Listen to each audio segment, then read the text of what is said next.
After all the guides out there about physical activity, you might not know where to start. This chapter is about bringing all physical activity forms and knowledge together and using them in real life. We couldn't give you an exact program as we could when you were in personal training. Therefore, we can give you some core principles and guidelines that you can use to build yourself an intense workout program. So let's get to the meat of it. For the first thing, you should test yourself. You might think that you cannot move your body at all, or that you are actually in good shape. Those assumptions are often wrong. The other reason to test yourself is so you can monitor your progress. We have added some of the most basic and universal fitness tests to this program, but you should consult an expert if you need more thorough analysis. Now, what about body composition measurements? Most commercial tests are very inaccurate, and some are even rigged to get people to sign up for other services. You do not need one because it might give you the wrong ideas. Taking weekly progress pictures and looking into the mirror plus self-monitoring physiological measurements covered in later chapters are all you actually need. If you do decide to go, use pod measuring or DEXA, the only reliable test. Secondly, what is your goal? If you have no other ambitions than to take it easy and to do only the minimum to enjoy life, then that is fine, and you shouldn't worry about this chapter at all. On the other hand, if you are at the other end of this spectrum and are willing to do practically anything to get your body and health into a top-notch condition, then you should make some kind of a plan involving every category of physical activity.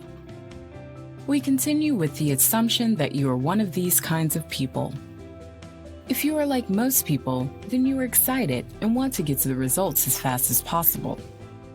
Without wanting to hinder your motivation, it is strongly recommended that you take it one step at a time and give it time to work. Forcing fitness never ends well.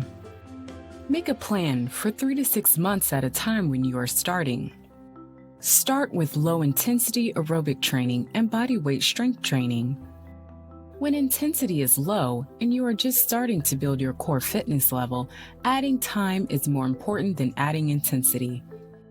For example, start with 20 minutes of walking every other day and one set of 3 core bodyweight exercises every other day. Instead of adding intensity to those, you should raise the minute and set numbers of both. For how long? For as long as you can easily exercise at a basic aerobic level, at least 30 minutes per day, or 3.5 hours per week, and the full body workout with bodyweight exercises for 10 plus sets. This advancement takes time, a month for some, 4 to 6 months for others. Don't rush it too much at this stage.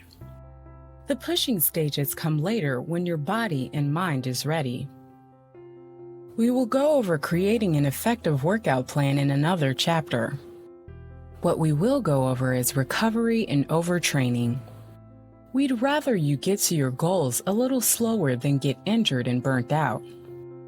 That's why the take it slow part is stressed often. Being overtrained is a lousy condition to be in. It can cause many problems with your hormonal and nervous systems, your cognitive functioning, and mental equilibrium. We won't go much deeper into that, but in worst cases, this is a very nasty and long-lasting problem that we assure you don't want. Of course, the injury part is another thing. Injuries come much more easily when you don't listen to your body. One injury can ruin many months of exercise plans, if not for longer. It is so much better to be safe rather than sorry. Here is where recovery comes in. We can't give you the exact numbers and methods that you should use to recover. That's why you need to start listening to your body's signals. One of the best ones is your resting heart rate. The average resting heart rate for adults is between 50 to 70 beats per minute. You should measure it instantly after waking, before getting up from your bed. When your resting heart rate rises above normal for more than 10%, this might signal you that your nervous system is in stress. In those cases, you should take an off day or very light physical activity days until heart rate has dropped to your normal level. Take the resting heart rate measuring into your morning routines. What other signs are there of overtraining? Irritability. You might feel you're always on edge mentally, and lights, sounds, and smells might feel much stronger and bothersome. Getting sick often. Dizziness and vertigo. Unsatisfiable hunger or loss of appetite, or both intermittently. Weight loss and strength gains stopped or even decreased. You might feel unmotivated to do anything. Sleep is superficial and doesn't restore your energy levels. You get the point. It isn't too hard to diagnose if you know what to look for. So what do you do for recovery? This is extremely important. You see, the actual development of your muscles, aerobic capacity, and metabolism doesn't happen when you are physically active, but only after recovery.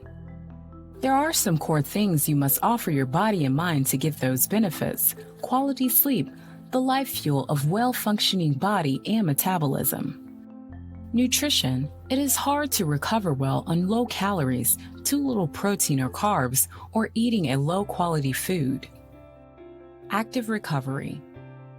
It isn't just lying on the sofa and watching television, but something that fills you with energy. For some, it is walking with a dog and listening to a good audiobook. For others, it's meditation, yoga, or playing pool with a friend. You know yourself better than anyone. Don't underestimate active recovery's importance. For every minute of physical activity, you should allocate at least one active recovery minute. This was a short overview of applying physical activity principles to get the most out of your effort. Remember those important things. Have some kind of goal and plan. Start slowly. Use different categories of physical activity. Watch for signs of overexertion. Take time to recover and fuel your body.